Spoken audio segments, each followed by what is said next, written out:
We honor Jesus. We honor the authority of God that has been given in them. And they have gifts. God has called them to carve a path with their own blood, sweat, and tears. He calls each one of us to take up our cross. And there's something that they have had to struggle through to bring, and then they give it freely. What took them 20 years to carve out and to just hard labor, to work it out, to bring it forth. When you receive it freely by honoring them, you receive it. You can run 6 months. You can be walking in that because God does not need you to reinvent the wheel. God does not need you to go and redo what they've done. God needs you to run, and then He's got something for you to do, to build upon. But you need that impartation of their life. And that gift is given freely to you so that you can run and you can do what God's called you to do. And each one of us has that purpose and that destiny within us. Exodus 20:12, this is one of the commandments. Honor your father and your mother so that you may live long in the land the Lord your God is giving you. There's a promise of long life, both spiritually and of course, physically. Deuteronomy 5:16, honor your father and your mother as the Lord your God has commanded you so that you may live long and that it may go well with you in the land the Lord your God is giving you. I believe that's a promise from God.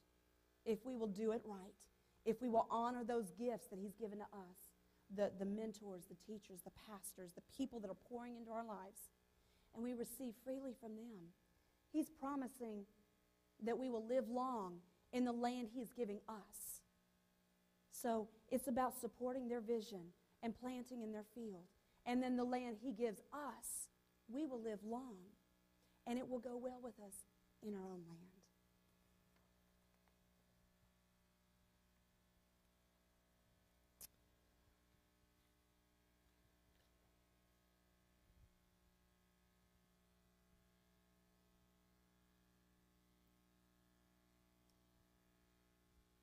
The next chapter, we're going to talk more about the unity.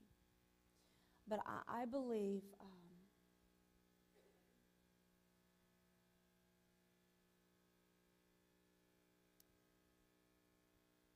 the foundations that have been laid for us, when we build upon those foundations and we honor those, it talks about in Revelation where the apostles were the foundations. They were part of the foundations that were laid. And we build upon them, and then He adds, and He adds, and He builds. And He can bring His glory to a place that has divine order in the house.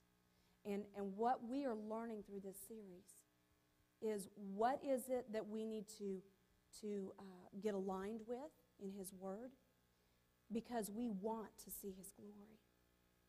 And so, in closing for this first session, I just ask that you just, in your time with the Lord, just thank the Lord for those gifts that He's given you, those people that He sent to you to build up, to edify you, to teach you, to correct you. You may find through this series that God has been preparing you already.